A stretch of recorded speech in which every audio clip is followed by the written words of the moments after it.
Hey guys, welcome back to the workbench. Dan here, as always, and in this video I want to show you guys some projects I'm doing as always, and what these are here. To start, you guys recognize these two engines. I did these about the same time.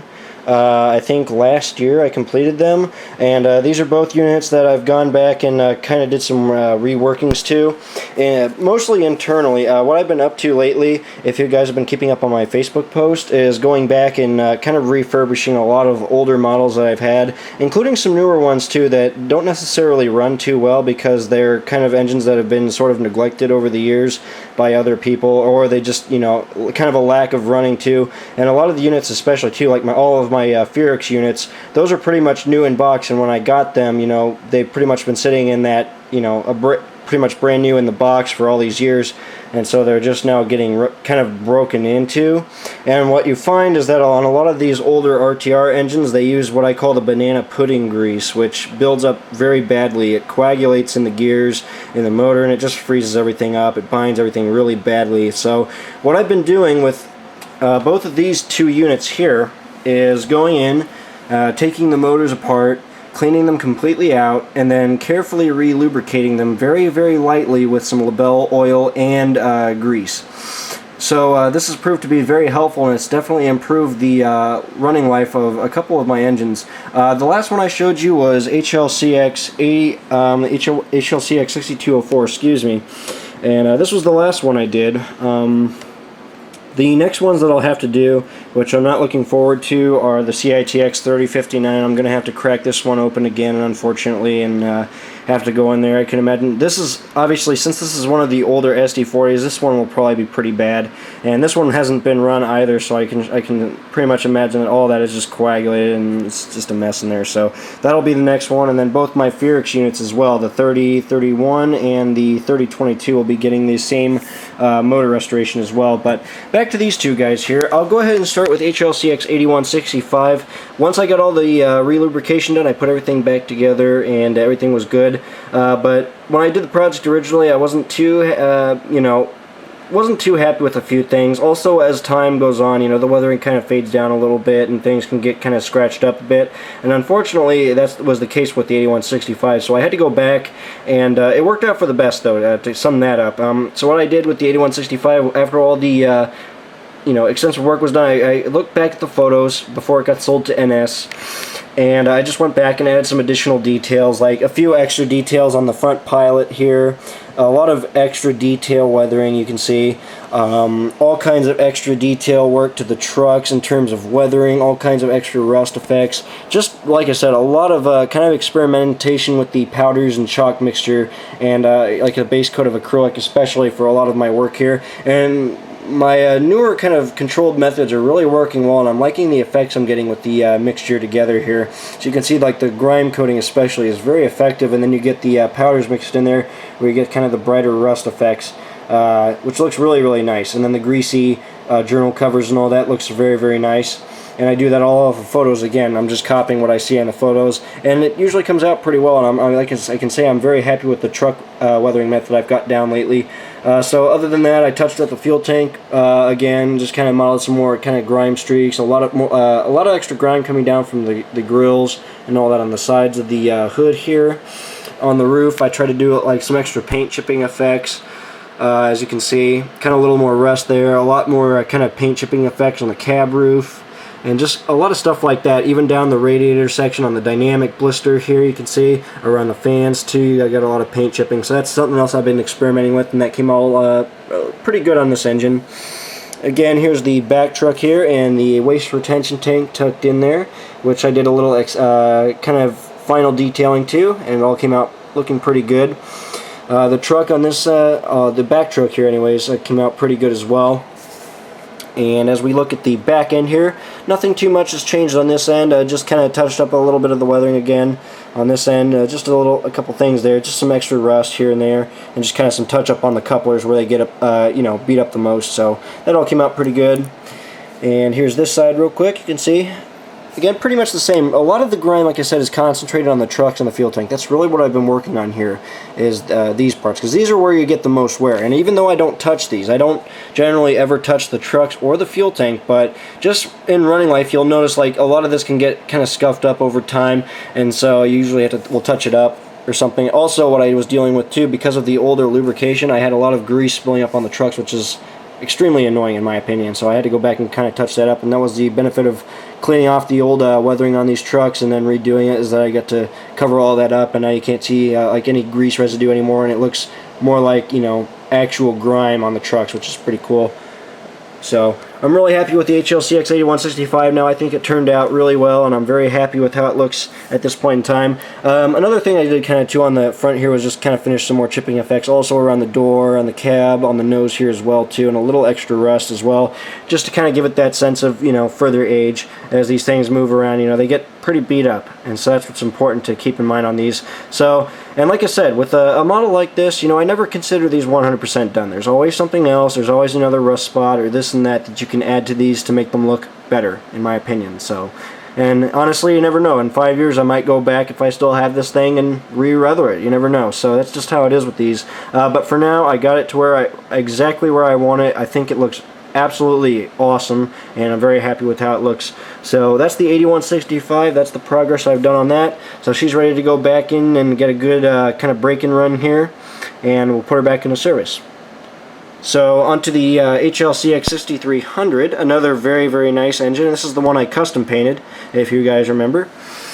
And with this, pretty much along the same lines as the 8165, complete strip down, re-lubrication, a lot of cleaning in the trucks, the motor, everything internally was cleaned out, re-lubed, and it's ready, pretty much got it done, so it's ready to run again here. Some other things I did, like a lot of extra touch-up weathering on the cab, on the nose, especially in the nose too, because this is where a lot of the paint chipping is, according to the prototype photo, so I added a lot of that. A lot of extra detailing on the front pilot. I redid the air hoses, touched up the plow, redid the jumper cable on the front, touched up a few things there, and some weathering on the front as well. So that looks pretty good. Wrapping around this side. You can see a little extra rust on the cab window, especially where the old TFM graphic was underneath this old number is what I'm trying to do here. This little square of rust is what I'm trying to represent there. So that looks pretty cool. And on the trucks, you can see I added the exposed bearing caps to all the each truck side frame here, just like the real prototype. And again, just another kind of in my efforts to you know, get these as accurate as possible, is to go back and add the exposed bearing caps to a lot of these leased engines, because CSX, excuse me, and Helm, excuse me again, sorry, or HLCX and CSX both kind of went back and forth. CSX especially really took apart the journal covers and would take these off, and I'm not sure why exactly they do that. It might be in an inspection, for inspection reasons, but either way, they do this a lot on these older lease units and on their own units as well. So what I had to do was change these all out to the exposed bearing caps. So these are the original truck side frames.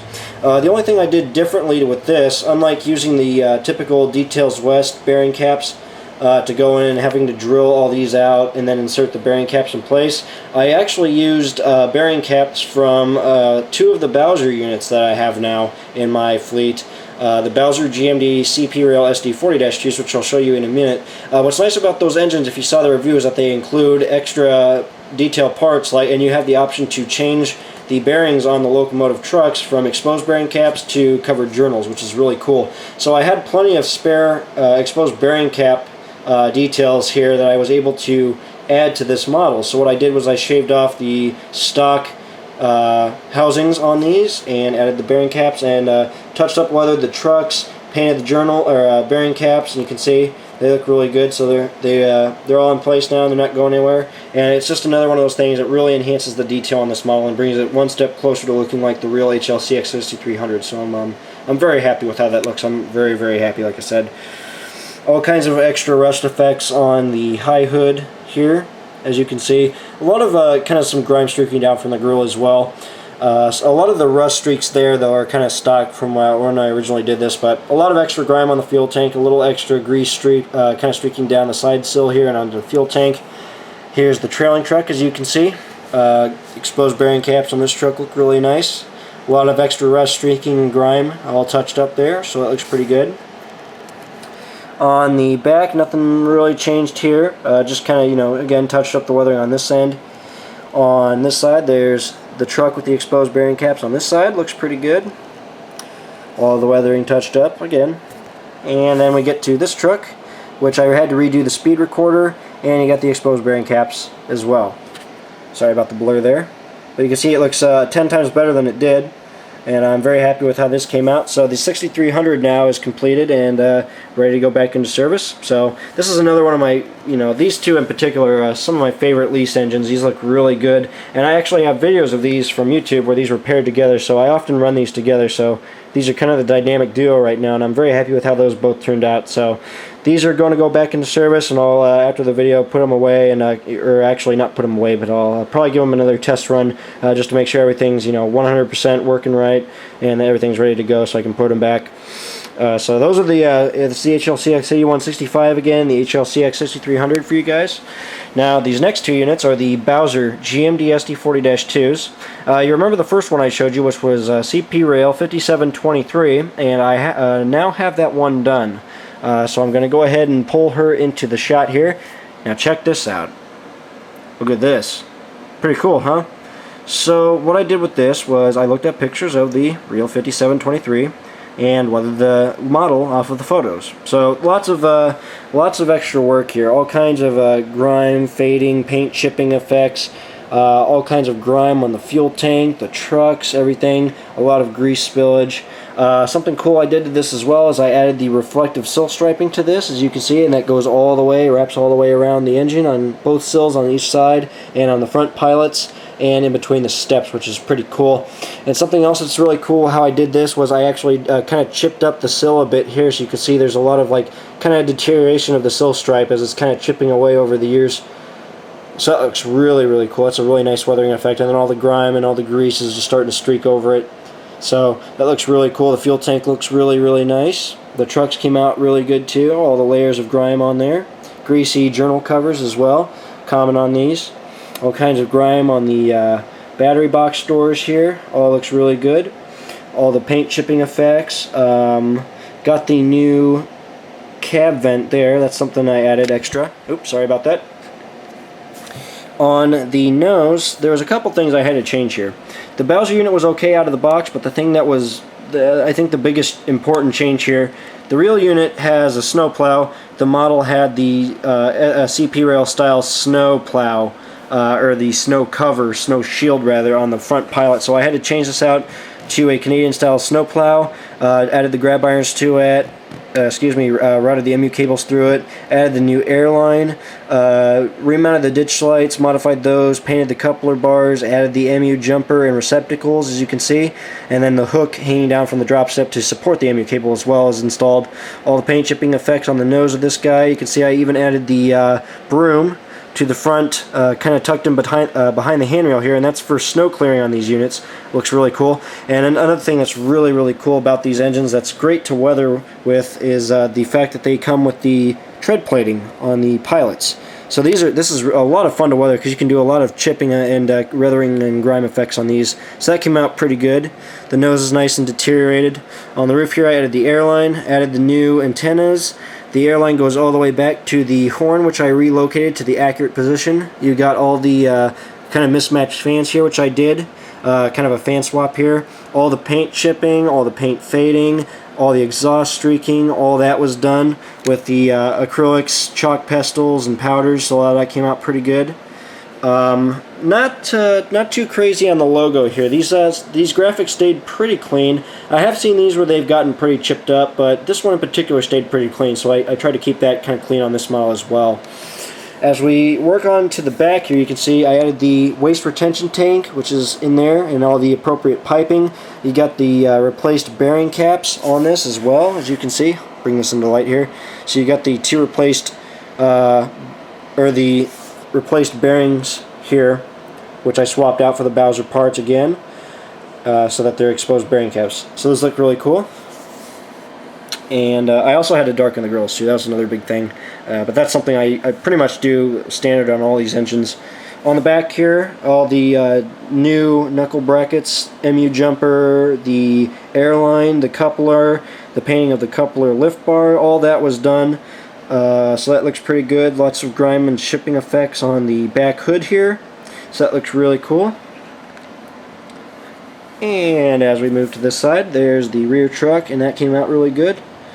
There's the paint chipping and blotching and fading effects, which look really nice. On this side here in particular, you can see the, for some reason, in comparison to this side, the dual flag graphic peeled really bad on, kind of faded a bit on this side compared to the other, so that's interesting. So I modeled that, and then you got a little bit of chipping on the CP rail logo as well. The fuel tank's nicely grimed up, like I said. There's the sill striping on this side as well, which is the reflective safety tape, which I love to add to these models.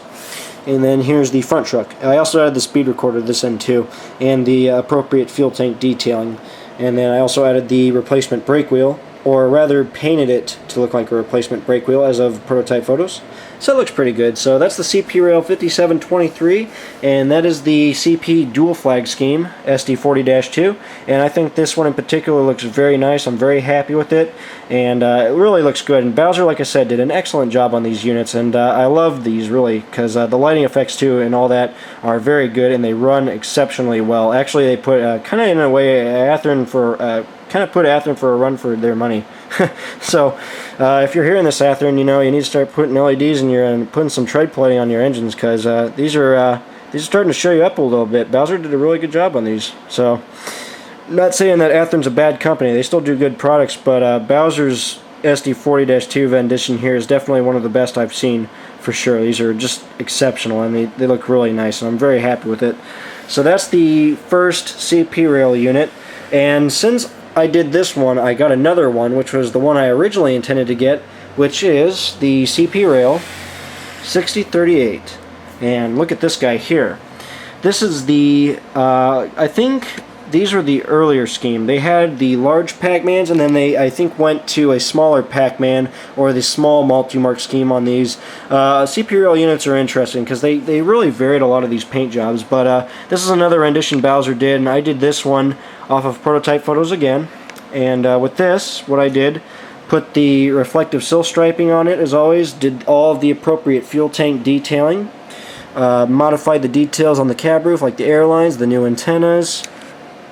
On the front pilot, you got the new airline, reflective sill striping, some custom painting on the grab irons and the lift rings there on the pilot.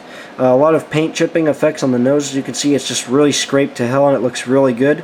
Lots of grime effects on the walkway. You can see all the paint chipping effects on the sill here too in particular, and a lot of the kick up from the snow pilot, which looks exceptionally nice. Really nice. Like I said, that looks really good. The tread plating is nicely weathered, and you can see all the way around here. The nose is beat up. The cab, it's nicely faded down. The numbers are kind of starting to peel a little bit here. They're starting to fade over. There's the truck. You can see you got the exposed bearing cap on this truck here as well on the front axle, which looks really nice. All of the paint chipping, or not the paint chipping, but the kind of peeling of the safety striping here on the sill. You can see it's starting to grime over really bad too. So that looks really cool. Again, an exposed bearing cap on this truck. There's the new waste retention tank and detail piping as well. So the trucks, all the grime on the fuel tank and everything came out very nice. I think you can see in detail how good really that looks. Darken the grills on this, and you can see all of the grease and all of the soot just starting to drip down the sides of this thing. And these, like I said, these CP rail units, they get beat to hell. These things are exposed to some pretty severe elements in Canada, and they just get beat up, and you get a lot of exhaust soot too from the roof, and it just streaks down the sides of these hoods and everything. So that's something I really tried to pay attention to on this unit with my chalk pestles and my aim powders to do these streaking effects, which came out very nice. The CP rail logo was fun to do too. What I did to do the red fade on this was I took some acrylic paints, which was just straight red, did some washes first to fade it down just a little bit, and then I followed behind with red chalks to create that effect. So that looks really good. Just kind of some streaking, some paint fading and chipping on the hood here. Even on the multi-mark, you can see it's starting to get pretty beat up. Lots of paint chipping on the handrails as well. So there's the back truck. That looks pretty good. Moving on to the back pilot here, I added the new jumper cable. Got the new receptacles, the new drops, the new knuckle brackets, the new couplers, new MU cables, new air hoses. Actually, the MU cables weren't replaced. I actually had to cut these off and remount them because the way they are in this unit, they're so stiff that they just kind of stick straight out. So I had to cut them off and then remount them so that they kind of hang down more, kind of more like a prototypical how a hose would hang down instead of sticking straight out. So that's how I changed that and added a reflective stripe on the sill here as well, but it's covered up by the MU cable, as you can see. The back here is fun to do as well. On the hood, you can see lots of paint chipping effects, lots of grease and grime streaking down. Got a replacement single headlight here, which I painted silver on the model, so that looks really good. So there's the back pilot, the back view of this engine. And on this side, there's the truck. The walkway steps and everything look really, really nice. There's the reflective sill striping, waste retention tank in there, it's nice and grimed up, fuel tank, all that looks really good. And then the front truck here, and then you can see all the grime and all the kick up on the sill stripe leading up to the side of the battery box here as well. So that looks all extremely really, pretty much really good. Very happy with that. And then one last look at the front here too. Just like the CP 5723, the brake wheel got replaced on this, and I just painted that to match the prototype photos. So overall, that's the 6038, and I think between the two, I think the 6038 came out especially nice. There's just something about the scheme and the weathering and all the effects I did on this that it's just so cool, and I really, really like it. So I'm very proud of how these two came out, though. Both of them look very, very nice, and they'll be 10 times better once they get the DCC, where I can take full advantage of the lighting, especially on the 6038 here, where I have both the nose lights, ditch lights, and the working class lights, which is extremely cool. So both of these are done and ready to go, and I just wanted to show a video here on YouTube for all the people that are not on my Facebook group, for you guys to see these. So like I said, if you like what you've seen here, you guys can check out my Facebook page, which is Dan's Custom Trains. I post there pretty regularly. It's a pretty cool group. I show a lot of my custom work, and everybody's friendly. It's a really nice group, so you guys can join that if you like, if you're on Facebook. And you can check me out as well. I'm Daniel Arnold on there. You guys can message me on there. If you can't get to the page, I can send you a link or invite you into the group too as well. So this pretty much, like I said, gets us pretty much up to date on the locomotive projects I've got so far. I got some more coming here pretty soon. I also got some more how-to videos coming as well that I'll have here to upload pretty soon. So you guys stay tuned for that. Until next time, like I said, thanks for watching as always, and glad you enjoyed this, and take care as always.